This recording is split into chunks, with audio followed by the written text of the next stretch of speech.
Okay, welcome to the deep dive. So today we're looking at something huge in education, really. How tech has gone from just being, an extra tool to pretty much the main way people are learning English now.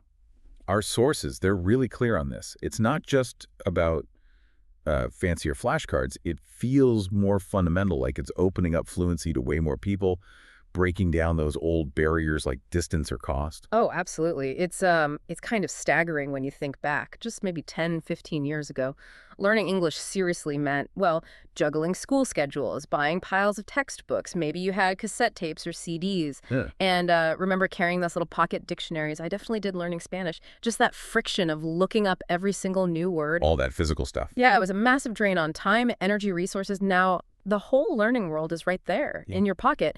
And it's smart, too, giving you feedback in ways we couldn't even imagine back then. Okay, let's dig into that a bit. Yeah. Because that jump from all that physical effort to this almost seamless digital experience, that seems to be the core thing here. Tech isn't just a digital book, right? It's woven into everything we do. We use it to get around, talk to people anywhere instantly, order food. English has sort of become the default language for so much of that global interaction. Exactly. And that universality. It's actually brilliant for someone learning the language because technology is just there all the time. You're constantly bumping into English, often when you're not even trying to learn. It creates this level of immersion that a classroom, a few hours a week could just never replicate. Yeah, that makes perfect sense. And it brings us straight to this idea of passive learning, doesn't it? You don't always need to sit down and formally study. Just like changing your phone settings or scrolling through international social media. Yeah. You're seeing important words all the time. Precisely. Think about the words you learn almost without noticing because you use your phone every single day. Words like settings, notifications, maybe share, like, comment, follow. These aren't, abstract words from a list. They're functional. You use them. They become second nature almost. You stop thinking of them as English words you learned. Right. And there's a difference between just recognizing a word and actually being able to use it, to recall it. Passive exposure helps you recognize them super fast. But because you're constantly interacting, clicking share or whatever, technology helps make that connection solid. Word, action, bang, instantaneous. It lowers that mental barrier to starting and sticking with learning, makes it feel less like a chore. Yeah, much less like homework and just more like, well, living your life using the tools you already use. Okay, so that's the passive side. But what happens when someone wants to get more active, more deliberate? The options now seem endless. Apps specifically for vocabulary, apps for grammar, speaking practice, reading, listening. It's a whole toolkit. It really is. Let's maybe start with vocabulary, because that's kind of the bedrock, isn't it? You've got apps like Anki, Quizlet, even simple flashcard ones. But the real power behind many of them is this thing called spaced repetition, SR. Okay. And it's not just digital flashcards. That sounds simple. What's clever is how it works. It's basically designed around how we forget things. Right, the forgetting curve. Tell us about that, because that seems key to why it's efficient. Yeah, the forgetting curve just shows we forget new stuff really quickly unless we revisit it.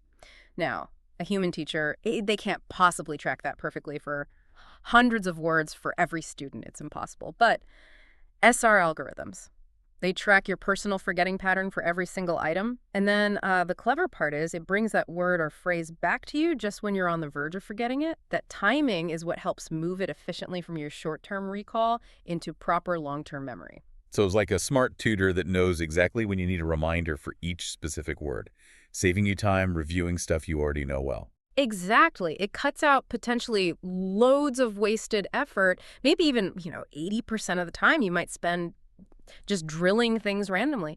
And you can make it yours. You can create flashcards based on what you're interested in. Cooking terms, football vocabulary, stuff for your job. That personal connection makes it stick even better. Okay, so you've got the words starting to stick. Then you need to string them together properly. Grammar. Right, the structure. And this is where gamification often comes into play. Duolingo is probably the most famous example here, yeah? Definitely. It takes something that can be, let's be honest, a bit dry grammar rules, conjugating verbs, and turns it into a game. You get points, you have streaks to maintain, maybe compete with friends. It taps into that motivational side, makes it feel less like hard work. And the lessons are usually short, right? Yeah. Like 10, 15 minutes. Yep, designed to fit into those little gaps in your day, your commute, lunch break, waiting for coffee. That consistency, doing a little bit every day, is far more effective than, say, one long, painful session on a Sunday afternoon. But let me push back a bit here. Do the sources mention any downsides? Does relying too heavily on the game aspect maybe lead to, I don't know, a shallower kind of fluency? That's a really, really important point. Gamification is fantastic for getting started and staying consistent. It lowers the barrier massively. But yeah, there's a risk. I actually know someone who got super high levels on Duolingo over a month, but really could only confidently ask for water and say, the owl is sad. You know, you have to know when to move beyond just the points and streaks and start tackling more complex real world stuff. It's a great starting point, but maybe not the whole journey. Okay, that makes sense. Which leads us nicely to what's often the biggest hurdle for learners, actually speaking, overcoming that shyness. Huge barrier for many people. Right. Traditionally, you needed a class or a tutor. Now you've got language exchange apps, things like HelloTalk or Tandem. These create this kind of win-win. You practice your English with a native speaker who, in turn, is learning your language. So you're both learners helping each other out. So it's lower pressure than a formal class. Much lower pressure. You can chat via text first, then maybe voice messages, then perhaps video calls. Plus, you make friends around the world. It's motivating in a different way. But now AI is stepping into this space too, right? Yeah. Especially with pronunciation. Oh, this is where things get really interesting, actually. Some apps now have quite advanced AI pronunciation analysis. It's not just saying good or bad. It's actually analyzing how you're making the sounds. How does it do that? It often uses something called phone mapping. It can pinpoint errors down to the individual sounds phonemes that maybe even a regular person wouldn't quite catch. So it gives you super specific feedback, like you need to position your tongue differently for the sound, for example. It's like having a private pronunciation coach. And it helps catch those ingrained bad habits, what linguists sometimes call fossilized errors, before they become permanent. Oh, okay. That's pretty sophisticated. It's diagnosing the mechanics. That could really speed up improvement, stopping you from practicing mistakes over and over. Exactly. Minimizes wasted practice time. All right, let's switch gears to comprehension. Listening and reading. What's technology doing there? Well, for listening, beyond just, YouTube or Netflix, there are apps with dedicated audio lessons, dialogues, stories, often graded by level. And here's where it gets really interesting, I think. That feature where you can slow down the audio. Oh, that's a game changer, especially for beginners. Trying to follow natural, fast speech when you're starting out can just feel completely overwhelming. Your brain can't keep up. Slowing it down lets you actually hear the individual words, how they connect, without that feeling of panic. Then, as you get better, you just gradually speed it up. It helps train your processing speed. Makes sense. And for reading. Similar idea. Apps offer graded readers, which are like simplified books for different levels. News apps sometimes have simplified articles too. But maybe the biggest convenience feature for reading is the built-in dictionary. Ah, yes. So you don't have to stop and look things up separately. Exactly. Think about reading flow. You hit a word you don't know. If you have to stop, grab your phone or dictionary, type it in, find the meaning, then go back. You've totally lost your rhythm. Your concentration's broken. With the built-in function, you just tap the word, the definition pops up instantly, and you keep reading. It makes a huge difference in staying focused and actually enjoying the reading. Okay, so we have this incredible array of tools. Passive learning happening naturally, active learning tools like SR for vocab, gamification for grammar, AI for pronunciation, speed control for listening, instant dictionaries for reading.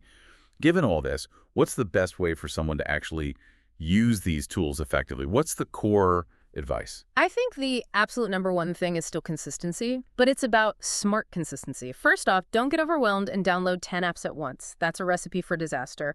Pick one or two to start, maybe one for vocabulary using that spaced repetition, Right. and maybe one for grammar or general practice, perhaps something gamified if that works for you. Then integrate it. Find 15 minutes in your existing daily routine. Tie it to your morning coffee, your bus ride, just before bed. That 15 minutes every single day is so much more powerful than trying to cram for 3 hours once a week. It just doesn't work as well for language. And finding the right style of app for you is important too, right? Crucial. Some people thrive on the competition and points of gamification. Others find it distracting and prefer a cleaner, more straightforward flashcard app. You have to experiment a little and see what clicks for you, what keeps you coming back without feeling like it's a total drag. And we need to make this distinction clear, I think. These apps are amazing tools, but they aren't the whole picture, are they? Absolutely not. They complement real-world interaction. They don't replace it. You still need to watch movies, listen to music, read actual books or articles you enjoy, and crucially, try to speak with people. There's even a danger maybe with things like instant translation tools if you overuse them. They can become a crutch that stops you from actually internalizing the language and thinking in English. That's a good point. So the apps provide that safe space to practice. Exactly. That's a huge psychological advantage. You can try saying a word 50 times, get the pronunciation wrong, repeat exercises, and there's zero embarrassment. No one's judging you. That low-pressure environment lets you build confidence through trial and error. Then you take that confidence out into the real world. So summing this all up, what's the big takeaway about technology's role now? I mean, it's fundamentally changed the game. The barriers are just lower than they've ever been. Technology gives you incredible flexibility, personalization, like with spaced repetition, tailoring yourself to your memory, and pinpoint diagnostics with things like AI, pronunciation feedback. Getting fluent, or at least building strong skills, is genuinely more accessible and potentially more efficient now for anyone with a smartphone and a bit of consistent effort. So the message is, dive in, use these tools, make them work for you, use that safe space they provide, and don't fear mistakes. That's genuinely where the learning happens. Definitely. And maybe here's something interesting for you, the listener, to think about. Since these apps are so good at personalization, think about your specific interests or needs. Is there a niche vocabulary you need for your job? Or maybe for a hobby, like advanced baking terms or obscure history facts? What list could you start building today and feed into one of those spaced repetition apps? You could start mastering super relevant vocabulary that no standard textbook would ever cover. That's harnessing the power right away. Yeah, and also just notice the English you already use without thinking. Navigating your phone, using websites. How many of those essential words like settings, download, search, connect, did you just pick up passively? It really shows how deeply embedded English has become, almost like the operating system for much of modern life, just like you said earlier. Pay attention to that. It proves learning is already happening.